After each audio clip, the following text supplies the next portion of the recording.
Sai IAS academy पर आप सभी का स्वागत है।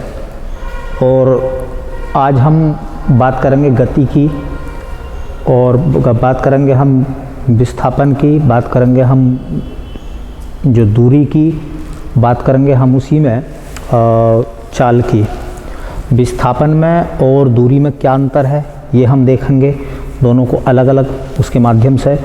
ऐसे हम चाल और वेग में क्या अंतर है, इन दोनों को अलग देखेंगे। फिर हम त्वरण की तरफ चलेंगे, फिर हम गति के प्रकार देखेंगे, है ना। एक अनियमित गति होती है, रेखीय गति होती है, वृत्तीय गति होती है, घूर्णन गति होती है, प्रक्षेप्य गति होती है। तो तमाम गतियों के बारे में देखेंगे, फिर बल के बारे में देखेंगे, फिर गति के नियमों के बारे में देखेंगे जो कि न्यूटन ने दिए थे। तो बहुत सारी चीज़ें जो हैं अब धीरे धीरे जुड़ने वाली हैं। ठीक, सबसे पहले हम लोग चर्चा करने जा रहे हैं। हम चर्चा कर रहे हैं बेटा सबसे पहली बार कि जो अवस्थाएं होती हैं वो कितने प्रकार की होती हैं, मतलब वस्तु की क्या क्या अवस्था हो सकती है। वस्तु की अवस्था, है ना। तो अवस्था दो हो सकती हैं, या तो वस्तु विराम अवस्था में होगी या वस्तु गति अवस्था में होगी। समझिए इस बात को।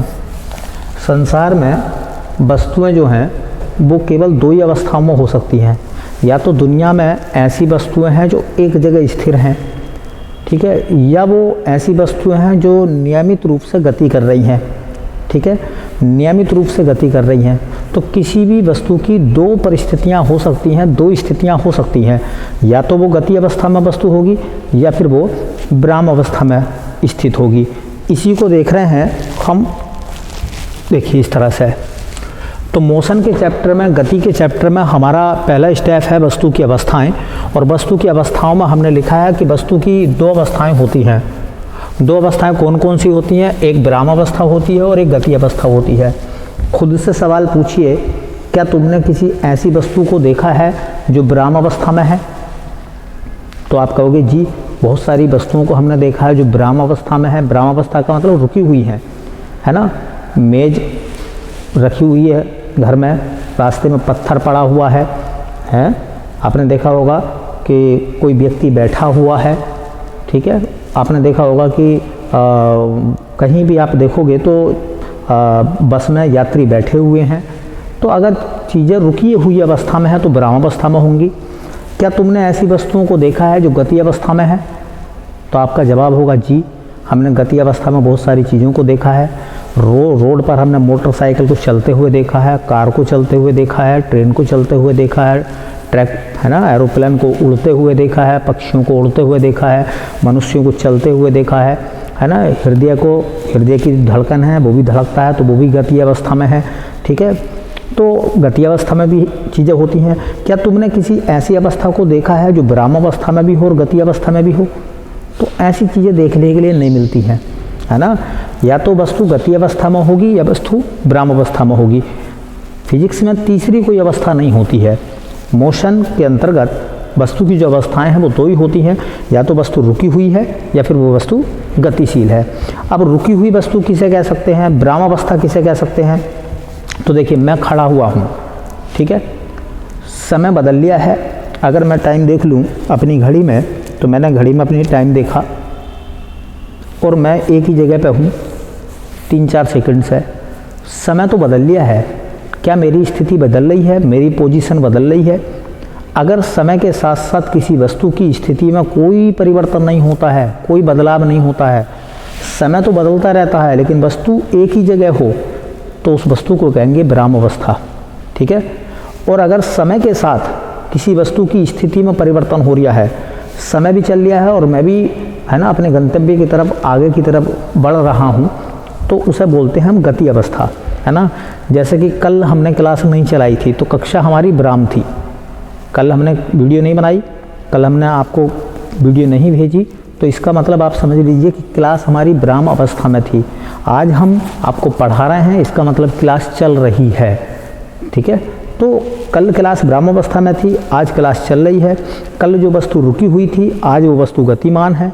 एक मोटरसाइकिल जो आपके घर में खड़ी हुई है वो ब्रह्मावस्था में है, और एक मोटरसाइकिल वो जो रोड पर चल रही है वो गति अवस्था में है। तो इससे इतना आपको आइडिया लग गया होगा कि संसार में किसी भी वस्तु की दो अवस्थाएं होती हैं, एक ब्रह्मावस्था और एक गति अवस्था। वैसे सामान्यतः ये कहा जाता है कि संसार में कोई भी वस्तु ब्रह्म अवस्था में नहीं होती।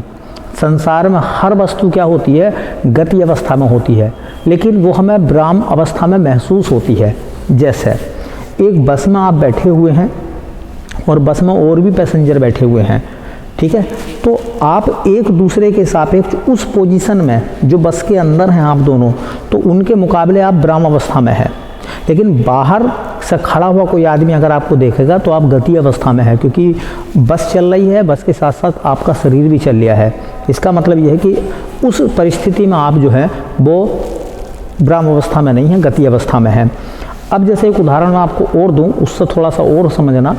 जैसे मान लीजिए पृथ्वी पर पेड़ है, तो पेड़ एक जगह खड़ा हुआ है तो वो ब्रह्म अवस्था में माना जाता है। लेकिन पेड़ पृथ्वी पे है और पृथ्वी घूम रही है, तो पेड़ भी घूम रहा है। फिर इसका मतलब क्या कहेंगे कि वैसे तो पृथ्वी के सापेक्ष पेड़ जो है वो ब्रह्म अवस्था में है, लेकिन अगर अंतरिक्ष से देखेंगे तो पृथ्वी के घूमने के साथ साथ पेड़ भी घूम रहा है।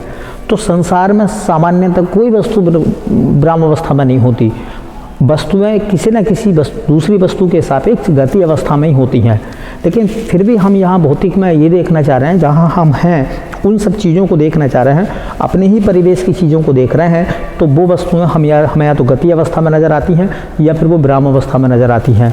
जो मैंने समझाया वही मैंने आपको यहाँ लिख के दिया है। देखिए, यदि किसी वस्तु की स्थिति में समय के साथ कोई परिवर्तन नहीं होता है, समय के साथ कोई परिवर्तन नहीं होता है, मतलब ये है कि जो वस्तु जहाँ है समय तो बदलता है लेकिन वस्तु की स्थिति नहीं बदलती है ना, तब वह वस्तु ब्रह्म अवस्था में होती है। जैसे साइकिल का स्टैंड पर खड़े होना, साइकिल उसके स्टैंड पर हमने साइकिल को लगा दिया है, इसका मतलब साइकिल खड़ी हुई है, समय बदल लिया है लेकिन साइकिल की पोजीशन नहीं बदल रही। हाँ, स्टैंड से खड़े खड़े अगर साइकिल गिर जाए तो वो गति अवस्था में आ जाएगी।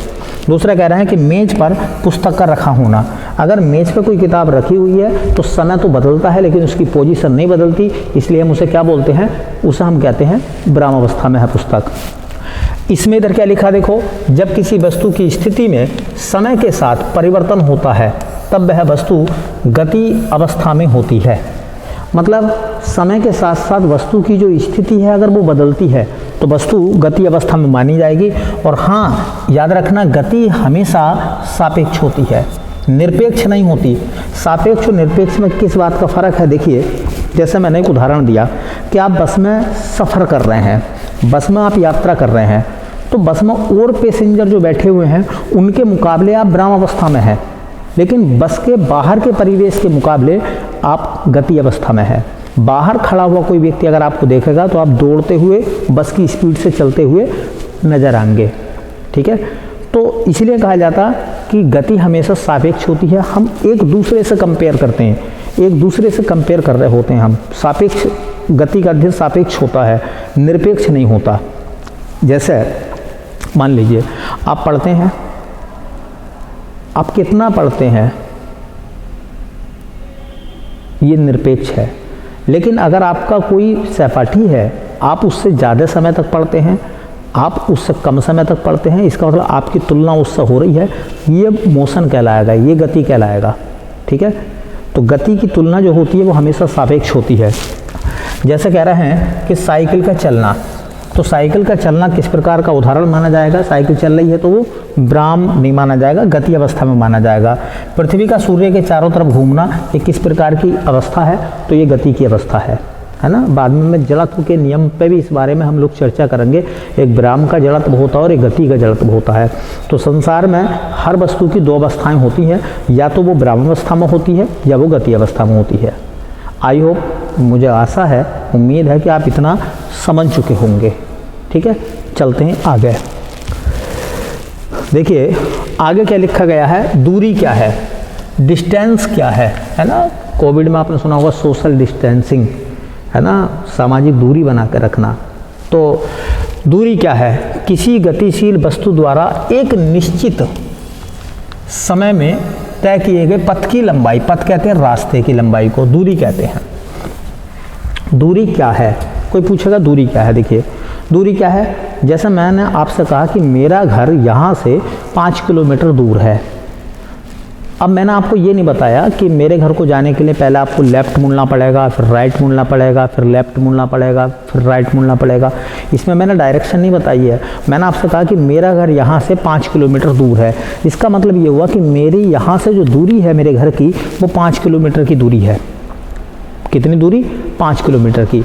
तो किसी गतिशील वस्तु द्वारा एक निश्चित समय में, जितना भी फिक्स समय मिल लिया हो उसे, एक निश्चित समय में तय किया गया जो रास्ता है, पथ की जो लंबाई है वो दूरी कहलाती है। तो पथ की लंबाई दूरी कहलाती है। ठीक है, पथ की लंबाई दूरी कहलाती है। दूरी बराबर आपने पढ़ा भी होगा 4 गुना समय होता है। क्या होता है? 4 गुना समय। दूरी हमेशा धनात्मक होती है। देखिए बहुत अच्छी बात है, दूरी कभी निगेटिव नहीं होती, दूरी कभी ऋणात्मक नहीं होती, दूरी कभी शून्य नहीं होती। अगर किसी वस्तु की दूरी शून्य है तो फिर वो विराम अवस्था में है।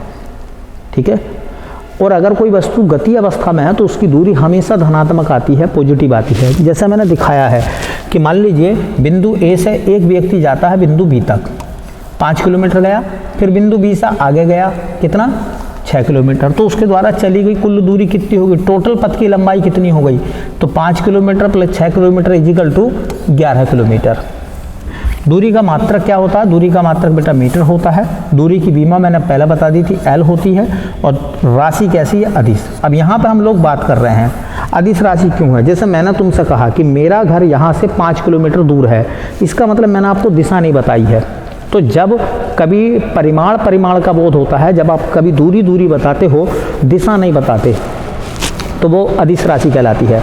जैसे मैंने क्या कहा कि मेरा घर यहाँ से 5 किलोमीटर दूर है, मैंने आपको दिशा नहीं बताई है, इसका मतलब ये हो जाएगा कि मैंने आपको दूरी बताई है, केवल मान बताया है।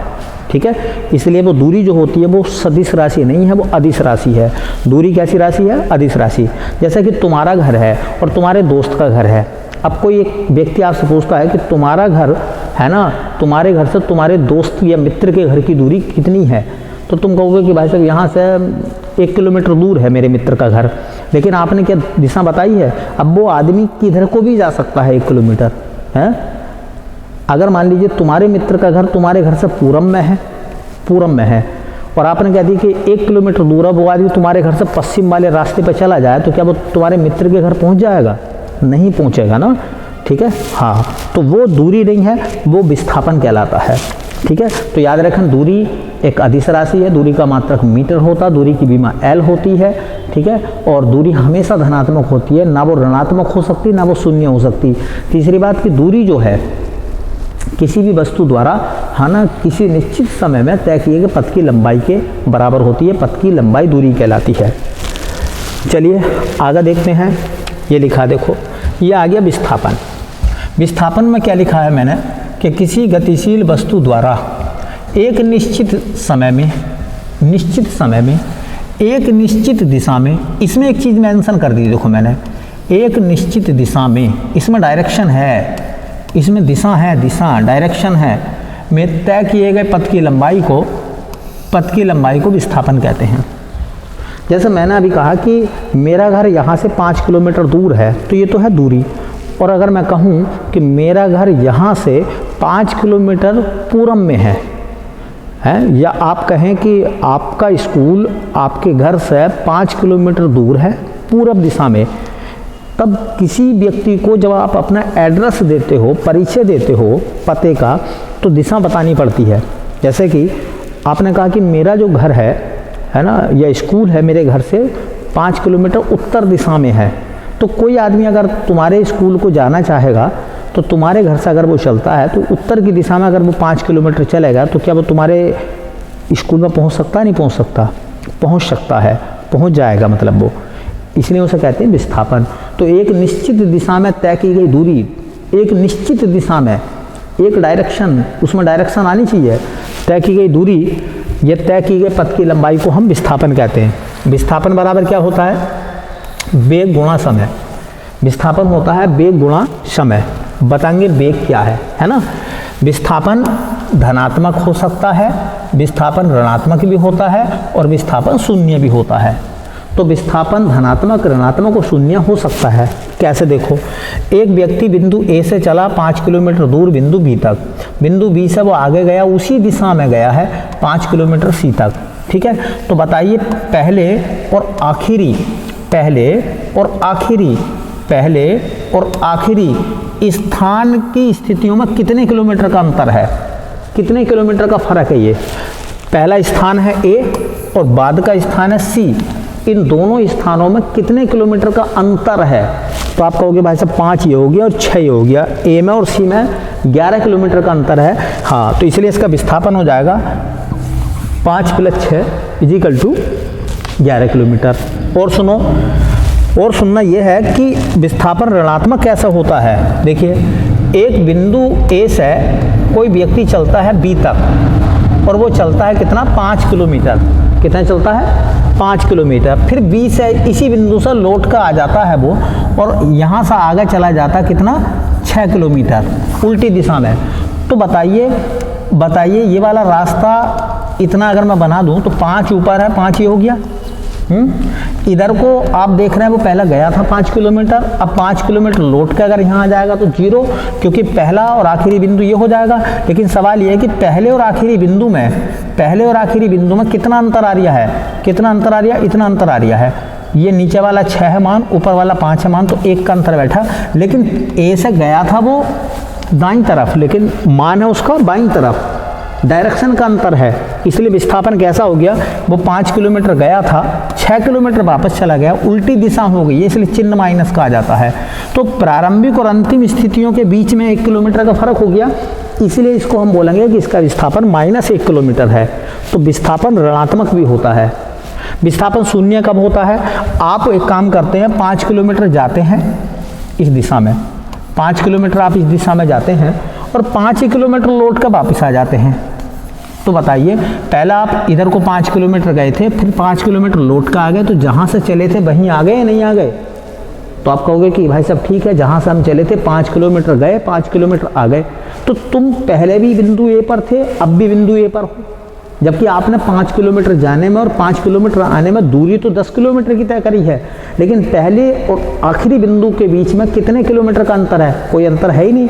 आप जहाँ से शुरू करा था आपने वहीं आकर रुक गए हैं। तो विस्थापन क्या हो गया, विस्थापन हो गया शून्य, 5 - 5 शून्य, ठीक है। इसलिए मैंने लिखा है, इसलिए मैंने डेफिनेशन ये वाली लिखी है, और करके देखिए आप क्या लिखा है, प्रारंभिक स्थिति और अंतिम स्थिति के बीच का अंतर क्या कहलाता है, विस्थापन कहलाता है। किसी गतिशील वस्तु के प्रारंभिक और अंतिम स्थिति के बीच की दूरी क्या कहलाती है, क्या कहलाती है भैया, विस्थापन कहलाती है। और समझ लो इस तरीके से, और देखिए इस तरीके से थोड़ा सा, आप यहाँ से चले 5 किलोमीटर, ठीक है, गए थे 5 किलोमीटर लौट कर वापस आ गए, बिंदु ए से बी तक गए 5 किलोमीटर लौट कर वापस आ गए। तो बिंदु ए से गए थे और ए पे ही आ गए आप, तो आपका विस्थापन कितना हो गया, 0। पहला बिंदु ए से बी तक गए 5 किलोमीटर, ए से बी तक गए 5 किलोमीटर, फिर लौट के आ गए, 5 किलोमीटर लौट के चले गए आप 6 किलोमीटर। तो 5 किलोमीटर गए थे, 6 किलोमीटर लौट के आ गए, तो 1 किलोमीटर पीछे निकल गए ना। पीछे का मतलब क्या होता है, माइनस में, तो विस्थापन ऋणात्मक हो गया। 5 किलोमीटर आगे गए बिंदु ए से बी तक, लौट के आए नहीं, फिर 6 किलोमीटर आगे चले गए बिंदु सी तक, तो 6 और 5 कितना हो गया, 11 किलोमीटर। तो इस तरीके से हम ये कह सकते हैं कि विस्थापन धनात्मक, ऋणात्मक और शून्य हो सकता है, जबकि दूरी हमेशा धनात्मक होती है। प्रारंभिक और अंतिम स्थितियों के बीच का अंतर क्या कहलाता है, विस्थापन कहलाता है। किसी वस्तु द्वारा एक निश्चित समय में, एक निश्चित दिशा में, एक ही दिशा में, है ना, तय किए गए पथ की लंबाई को विस्थापन कहते हैं। और सुनिए, विस्थापन का मात्रक क्या होता है, मीटर। तो दूरी का मात्रक भी मैंने मीटर बताया था। विस्थापन की विमा क्या होती है, एल। दूरी की विमा भी एल होती है। विस्थापन कैसी राशि है, सदिश, और दूरी कैसी है, अदिश। दूरी अदिश राशि है और विस्थापन सदिश राशि है। ये डिफरेंस दोनों में है ना। दूरी निकालते समय हम दिशा नहीं देखते, लेकिन विस्थापन निकालते समय हम दिशा देखते हैं, ठीक है।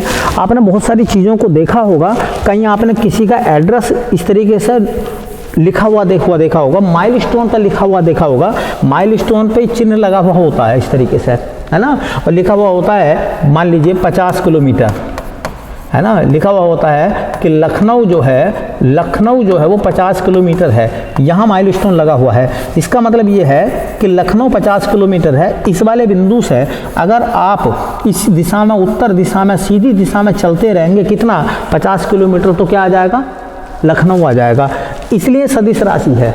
अगर कोई पूछेगा कि भाई इस बिंदु ए से लखनऊ कितना है, तो आप कहोगे 50 किलोमीटर। किस दिशा में, सीधे चले जाओ आप, ठीक है, सीधे चले जाइए आप। अच्छा, कभी कभी तुमने किसी का एड्रेस और नोटिस किया होगा, एड्रेस कभी कभी ऐसा होता है, इस तरीके से एरो लगा हुआ होता है ना, और एरो लगा हुआ होता है और ये लिखा हुआ मान लीजिए डाकघर, तो तीर का चिन्ह बता दिया कि आप यहाँ से अगर चल रहे हैं तो इधर आइए और मुड़ जाइए और इधर आप जाओगे। दूरी लिखी हुई है 5 किलोमीटर मान लीजिए, तो इसका मतलब ये हो जाएगा कि ये तीर का चिन्ह आपको बताता, दूरी नहीं बताता, ये विस्थापन बताता है। जिस स्थान पर आप खड़े हुए हैं वहाँ से पहले आप लेफ्ट घूमिए, है ना, 5 किलोमीटर जाइए और डाकघर या जो भी ऑफिस है वो आपको मिल जाएगा। तो एड्रेस बताते समय हम दूरी नहीं बताते, हम दूरी के साथ दिशा भी बताते हैं, ठीक है, दिशा भी बताते हैं। इसलिए हम कह सकते हैं कि विस्थापन जो है वो एक सदिश राशि है। कैसी राशि है, विस्थापन एक सदिश राशि है, ठीक है। आई होप, उम्मीद है इतनी बात आपको समझ में आ गई होगी।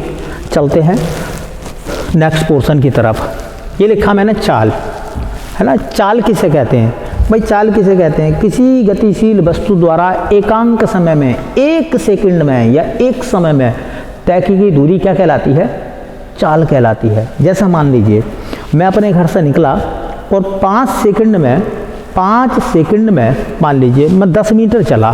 कितना चला, 10 मीटर चला 5 सेकंड में। 5 सेकंड में अगर मैं 10 मीटर चलूँगा तो 1 सेकंड में मैं कितना चलूँगा, 2 मीटर। बोलो, 1 सेकंड में कितना चलेंगे, 2 मीटर। 1 सेकंड में अगर आप 2 मीटर चल रहे हैं तो इसका मतलब आपकी जो चाल है वो 2 मीटर प्रति सेकंड हो जाती है। तो ये तो थी डेफिनेशन। देखिए, किसी गतिशील वस्तु द्वारा एकांक समय में तय की गई दूरी को चाल कहते हैं। आप इसे शॉर्टकट में ये भी कह सकते हैं कि एकांक समय में तय की गई दूरी को चाल कहा जाता है, ठीक है। चाल बराबर क्या पढ़ा आपने, चाल बराबर होता है दूरी बटे समय। ये फॉर्मूला आपको याद होगा ही, चाल बराबर होता है दूरी बटे समय। चाल का मात्रक मैं पहले बता चुका हूँ क्या होता है, दूरी का मात्रक मीटर बटे समय का मात्रक सेकंड। तो मीटर प्रति सेकंड इसका मात्रक हो गया बेटा। बीमा, चाल की बीमा क्या होती है, मीटर की बीमा L, सेकंड की बीमा T ऊपर पहुंचा दो तो LT - 1, है ना। राशि कैसी है, तो राशि है अदिश, क्योंकि इसके लिए दिशा का उल्लेख नहीं करना पड़ता, इसके लिए दिशा का बोध नहीं करना पड़ता, है ना। चाल हमेशा कैसी होती है, चाल हमेशा धनात्मक होती है। चाल 0 नहीं हो सकती, चाल ऋणात्मक नहीं हो सकती। किसी भी वस्तु की चाल धनात्मक होती है, पॉजिटिव होती है, मतलब दूरी की तरह, है ना। चाल के प्रकार कितने होते हैं, एक समान चाल, असमान चाल, औसत चाल, तात्कालिक चाल या तात्क्षणिक चाल। तो एक समान चाल, असमान चाल, औसत चाल, तात्कालिक चाल, ये चाल के प्रकार हैं। अब सुनो, देखिए, एक जगह बहुत सारे लोग पार्टी कर रहे थे, ठीक है। अब किसी ने कहा कि सांप है ना, कि सांप है भागो। किसी ने कहा कि सांप है भागो। तो जो लोग पार्टी कर रहे थे उन्होंने उसमें से, होल में से भागना शुरू कर दिया। अब बताइए मुझे कि जब वो भागे होंगे, भागने का मतलब चले वहाँ से, तो डायरेक्शन तो बता ही नहीं गई। मान लो कुछ लोग तो ऐसे भी हुए होंगे जो वहीं जाकर खड़े हो गए होंगे जहाँ सांप है, अरे बच गए भाई, है। वहाँ पता चला बाद में कि जहाँ वो पहुँच गए वहीं सांप है, ठीक है। लेकिन ऐसी स्थिति में अगर किसी व्यक्ति को सही डायरेक्शन बतानी है तो वहाँ उससे चाल मत कहिए, फिर वहाँ पर वेग का इस्तेमाल कीजिए। पूरब की तरफ भागो क्योंकि पश्चिम में सांप है। अगर मान लो किसी जंगल में या कहीं शेर आ जा तो हम कहेंगे भागो, शेर आ गया। अब किसी को नहीं पता कहाँ शेर आ गया है, तो कुछ लोग भागेंगे, भागने का मतलब चलेंगे, है। भागते भागते पता चला वो शेर के पास ही पहुंच गए, अरे शेर है, फिर वो दूसरी दिशा में भागेंगे। सवाल ये है मेरा कि अगर किसी को कहना हो कि चेतावनी देनी हो कि यहाँ से भागिए, निकलिए, शेर आ चुका है, तो आप बताइए ना कि शेर किधर से आ रहा है, शेर पश्चिम से आ रहा है तो उत्तर दक्षिण पूर्व की तरफ भगाइए उन्हें। तो उस समय हम वेग का इस्तेमाल करेंगे, उस समय हम चाल का इस्तेमाल नहीं करेंगे। ठीक है, चाल में दिशा नहीं आती है, वेग में दिशा आती है, यही फ़र्क है दोनों में। चलिए आप समझते हैं कि भैया एक समान चाल क्या है। देखिए एक समान चाल क्या है, तो एक समान चाल का मतलब है जब कोई वस्तु समान समय अंतरालों में समान दूरी तय करती है। देखो समय भी समान हो, समय भी कैसा हो, समान हो, और दूरी भी कैसी हो, समान हो, तब उसकी चाल कैसी कहलाती है, एक समान चाल कहलाती है। और एक समान चाल में समय और दूरी का जो ग्राफ होता है वो एक सरल रेखा होती है। अगर समय और दूरी के बीच का ग्राफ अगर एक सरल रेखा है तो समझ लीजिए वस्तु की जो चाल है वो एक समान चाल है। कैसे, देखो मान लो मैं ग्राफ बनाना चाहता हूँ इस तरीके से, ठीक है, और मैंने ये लिखा है कि ये है 2 मीटर, फिर 4 मीटर, फिर 6 मीटर, फिर 8 मीटर, फिर 10 मीटर। मान लीजिए ये दूरी है, इधर क्या है, दूरी। ऊपर मैंने समय ले लिया 1 सेकंड, 2 सेकंड, 3 सेकंड, 4 सेकंड।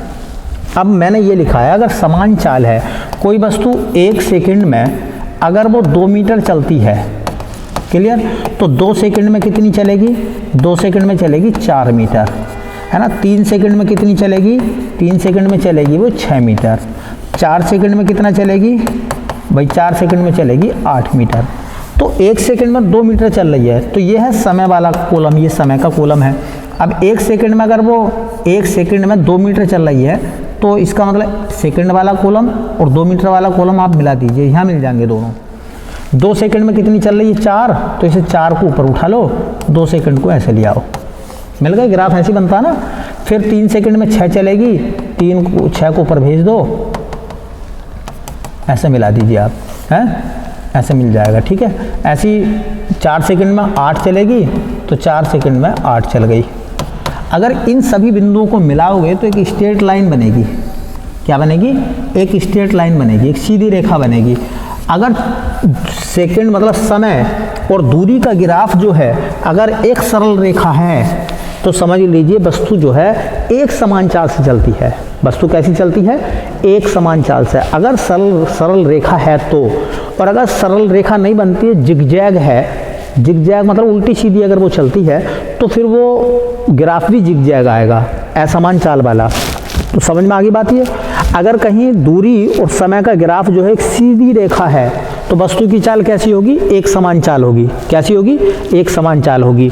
और एक समान चाल में क्या होता है, समान समय अंतरालों में वस्तु समान दूरी तय करती है। और देखो ये मैंने लिखा है ना, कि जब कोई वस्तु समान समय अंतरालों में भिन्न भिन्न दूरियां तय करती है, अलग अलग दूरी तय करती है, तब उसकी चाल असमान चाल कहलाती है। इसमें समय और दूरी का जो ग्राफ है वो टेढ़ा मेढ़ा होता है, जिगजैग होता है। इसको भी देखते हैं। अभी मैंने बताया था, मान लीजिए, मान लो ये दूरी वाला ग्राफ है और इधर हम ले रहे हैं समय को, है ना। 1 सेकंड, 2 सेकंड, 3 सेकंड, 4 सेकंड, है ना। दूरी 2 मीटर, 3 मीटर, 4 मीटर, 7 मीटर है। 1 सेकंड में अगर कोई वस्तु 1 सेकंड में 2 मीटर जाती है, ठीक है, चलो 2 सेकंड में वो 3 मीटर जाती है, चलो 3 सेकंड में वो 6 मीटर जाती है, या 3 सेकंड में वो 4 मीटर जाती है, तो 4 सेकंड में वो 7 मीटर जाती है। तो पहले मुझे एक बात बताओ, 1 सेकंड में 2 मीटर गई थी, तो 2 सेकंड में 4 जानी चाहिए थी, 4 नहीं जा रही, बल्कि इनमें 1 मीटर का फ़र्क आ रहा है। 1 सेकंड का अंतराल फिर आया और इनमें 1 मीटर का फ़र्क हो गया। लेकिन 3 से 4 सेकंड में जो 1 सेकंड का फ़र्क है, उसमें वो 3 मीटर का फ़र्क आ रहा है। तो 3 मीटर का फ़र्क होने का मतलब ये है कि देखिए 1 सेकंड में 2 मीटर, 2 सेकंड में 3 मीटर, 3 सेकंड में 4 मीटर। यहाँ तक तो ग्राफ बनेगा स्ट्रेट लाइन, सीधी रेखा। लेकिन 4 सेकंड में 7 मीटर का बनाना, आपको 7 मीटर बनेगा, है ना। तो ग्राफ जो है इस तरीके से घूम जाएगा, मतलब ऐसा घूम जाएगा, उठ जाएगा, ठीक है।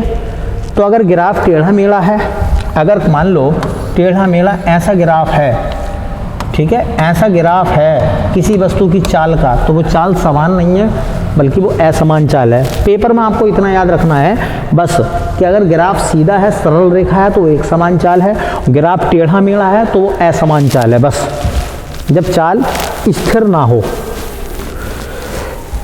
ठीक है। बाकी ग्राफिकल चीज़ें आती नहीं है एग्जाम में, कंपटीशन में। और देखो मैंने लिखा औसत चाल। औसत चाल बराबर सब जानते हैं कुल दूरी बटे कुल समय, कुल दूरी बटे कुल समय। मान लो एक वस्तु है, बिंदु ए से गई बिंदु बी तक, वो पहुंची 5 किलोमीटर, समय लगा 2 घंटे। फिर वो बी से गई सी तक, बी से सी गई वो 7 किलोमीटर, समय लगा 3 घंटे, ठीक है। उसके बाद में सी से डी तक गई वो, सी से डी तक गई वो ऐसे मान लो 3 किलोमीटर, ठीक है, 3 किलोमीटर, समय उसे लगा 1 घंटा, 1 घंटे का समय। जब हम मोटरसाइकिल रोड पे चलाते हैं, मोटरसाइकिल अगर हम मान लीजिए रोड पे चला रहे हैं मोटरसाइकिल, तो क्या हमारी स्पीड समान होती है? नहीं होती ना, स्पीड समान नहीं होती, कभी तेज़ होती है, कभी स्लो, कभी तेज़, कभी स्लो, कभी तेज़, कभी स्लो, इस तरीके से हम पहुंचते हैं। तो मान लीजिए एक आदमी बिंदु ए से लास्ट बिंदु डी तक गया, 5 और 7 12, 12 और 3 15 किलोमीटर गया। 15 किलोमीटर जाने में उसे समय लगा 2 और 3 5 और 1 6 घंटे का समय लगा। 6 घंटे का समय लगा तो उसका एवरेज बता सकते हैं चाल का, औसत चाल कितनी हो जाएगी भाई? कुल दूरी 5 किलोमीटर, 7 किलोमीटर, 3 किलोमीटर बटे कुल समय 2 घंटे, 3 घंटे और 1 घंटा। 7 5 12 और 3 15 किलोमीटर तो ये हो गया, और ये हो गया 6 घंटे, है ना। 6 से भाग कर दो, 6 दूनी 12, 3 बचा और 6 पंजे 30, उसकी चाल हो गई 2.5 किलोमीटर प्रति घंटा, 2.5 किलोमीटर प्रति घंटा। कहीं स्पीड उसकी बड़ी है तो कहीं स्पीड उसकी कम होती है। इस तरीके से औसत चाल निकालते हैं। मान लीजिए आप अपने घर से अपने कॉलेज जाते हैं, तो घर से जब आप कॉलेज या स्कूल जाते हैं अपने और बाइक से जाते हैं, तो क्या आपकी बाइक की स्पीड फिक्स होती है कि आप 45 किलोमीटर प्रति घंटा चलाते हैं उसको? कहीं 40 की स्पीड आती है, कहीं 30 की भी आती है, कहीं 20 की भी रह जाती है, कहीं 60 भी हो जाती है, ठीक है। तो आपकी मोटरसाइकिल का एवरेज क्या है, औसत क्या है चाल का? तो कुल दूरी कितने किलोमीटर की दूरी थी, कितने समय में आप पहुँचे, उससे आप भाग कर दो, उससे औसत चाल निकाली जाती है, ठीक है। और देखो एक मैंने वो लिखा है, लिखा क्या है, एक होता है तात्कालिक चाल। किसी निश्चित क्षण में वस्तु की चाल तात्कालिक या तात्क्षणिक चाल कहलाती है। हाँ, गाड़ी में लगा स्पीडोमीटर जरूर याद रखें, है ना। बाइक वगैरह में आपने स्पीडोमीटर देखा होगा, गाड़ी में लगा स्पीडोमीटर क्या बताता? तात्क्षणिक चाल को बताता है। अब देखो तात्क्षणिक चाल क्या है। जिस समय मैंने आपको बाइक चलाते हुए देखा, आपकी स्पीड क्या थी? जैसे तुमने देखा हो कुछ बच्चे क्या करते हैं, वो रोड पर बहुत तेज़ बाइक चलाते हैं, लेकिन घर वाले अगर देख लेते हैं ना तो स्लो कर लेते हैं, है ना, ताकि घर वालों को लगे कि नहीं नहीं बहुत आराम से चलाते हैं वो। पहली बात मेरा सबसे कहना है, बाइक पे हेलमेट लगाएं, बाइक चलाते समय अपनी पूरी सुरक्षा बरतें, सावधानी से चलाएं, ठीक है, जल्दबाजी ना करें, ठीक है, और ओवर स्पीड ना चलाएं। अब सवाल इसी का है, ठीक है, कि मान लीजिए जब मैंने आपको बाइक चलाते हुए देखा तो आपकी गाड़ी की स्पीड बहुत ज़्यादा थी। तो वो जो समय था, जैसे मैंने कहा कि जब तुम बाइक चला रहे थे और पुल पर थे तो तुम्हारी स्पीड क्या थी, तो उस समय हम अपनी बाइक की उस समय की क्षण भर की स्पीड को अगर देखेंगे तो हम स्पीडोमीटर में देख सकते हैं। गाड़ी में लगा हुआ स्पीडोमीटर क्या बताता है कि इस समय, क्षण का मतलब होता है इस समय गाड़ी की स्पीड क्या है।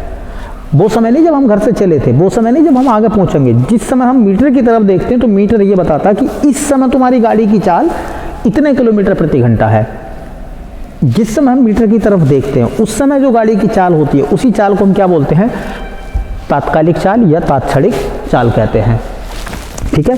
तो बेटा आज हमने किन किन चीज़ों को सीख लिया? हमने सीखा आज विस्थापन, दूरी, अवस्थाएं और चाल को, ठीक है।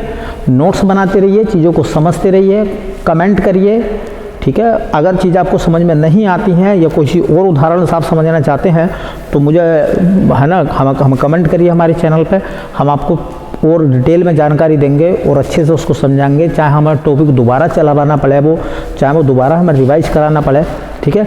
उससे आप बेचिंता रहिए और नोट्स बनाइए और अच्छे से इस बार जो बड़े से बड़ा एग्ज़ाम है, जो यूपीपीसीएस की तैयारी करने वाले बच्चे हैं, आरओ की तैयारी करने वाले हैं, ग्रेड सी की तैयारी करने वाले हैं, चाहे वो एसएससी स्टेनो की तैयारी करने वाले हों, सीजीएल की तैयारी करने वाले हों, अगर फिजिक्स के 2 भी सवाल आएंगे, 3 भी सवाल आएंगे तो सब आपको मिलेंगे, ठीक है। रेलवे की तैयारी करने वाले जितने बच्चे हैं उनको भी सब चीज़ें ये मिलेंगी, बस आपको धीरे धीरे मेरे साथ चलना है, ठीक है। तो मिलते हैं फिर नेक्स्ट वीडियो में, तब तक के लिए बहुत बहुत धन्यवाद आप सबका।